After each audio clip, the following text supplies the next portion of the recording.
كيف سيكون رد فعل قوات التحالف بقيادة السعودية على انقلاب عدن الأخير؟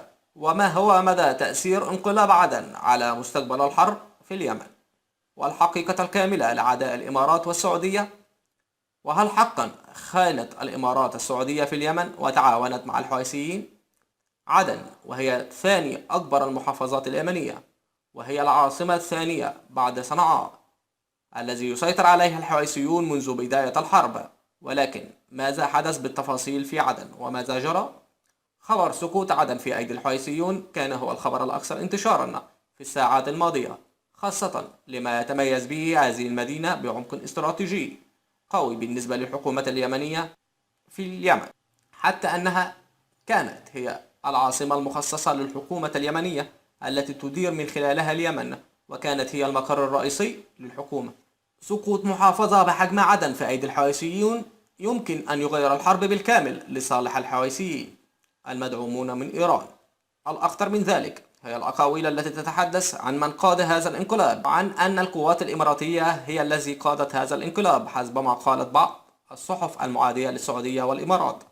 فما صحة هذه الأخبار، خاصة وأنها تأتي أعقاب تصريحات أخرى أفادت بوجود تقارب بين الإمارات وإيران؟ انتشار مثل هذه الأخبار في هذا التوقيت وبشكل منظم ينفي صحتها، فظهور تصريحات منذ أقل من أسبوع بوجود تقارب بين الإمارات وإيران، والآن يتم التحدث عن انقلاب إماراتي على السعودية، ومن نفس المواقع يعني أن هناك حملة للوقيعة بين الإمارات والسعودية وضعف التحالف في حربه في اليمن. أيضا أن فكرة تحالف الإمارات مع إيران هي فكرة مستبعدة بشكل كامل، فإيران تحتل جزر إماراتية والإمارات تتعامل معها كدولة محتلة لأرضها، فبالتأكيد يستحيل التعاون بينهم، كما أن المصير المشترك والأمن القومي السعودي والإماراتي يمنع حدوث ذلك ويمنع حدوث أي تفكك بينهم. ما هو رد الفعل المتوقع من القوات السعودية عقب انقلاب عدن؟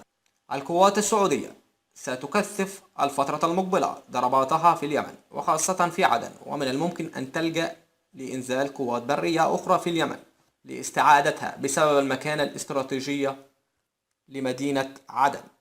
كما أن انقلاب عدن كشف نقاطا خطيرة جدا في صفوف قوات الشرعية، حيث أن انقلاب عدن من قام به هم أحد قادات الجيش اليمني الذي يتبع الشرعية، وهذا أمر يدعو للشك حول وجود اختراق استخباراتي إيراني للجيش اليمني، ومن الممكن أن يسيطر الحوثيون عن أماكن أخرى داخل اليمن بهذه الطريقة.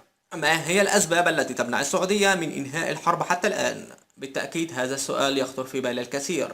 كيف لا تستطيع دولة بحجم ومكانة السعودية من الانتصار على جماعة صغيرة بحجم الحوثيين ليس لديها تسليح قوي وتستمر في الحرب لأكثر من 4 سنوات؟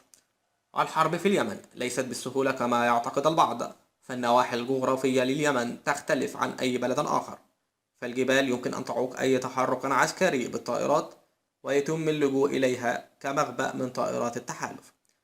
كما أن إيران ما زالت مستمرة في دعم الحوثيون بالسلاح، وهو ما ساعد الحوثيون كثيرا في الصمود، كما أن الحرب الأمريكية في فيتنام خير شاهد. كما أن النواحي الجغرافية من الممكن أن تعوق أكبر وأقوى جيش في العالم وهو الولايات المتحدة، سواء في حربها في أفغانستان أو في حربها في فيتنام.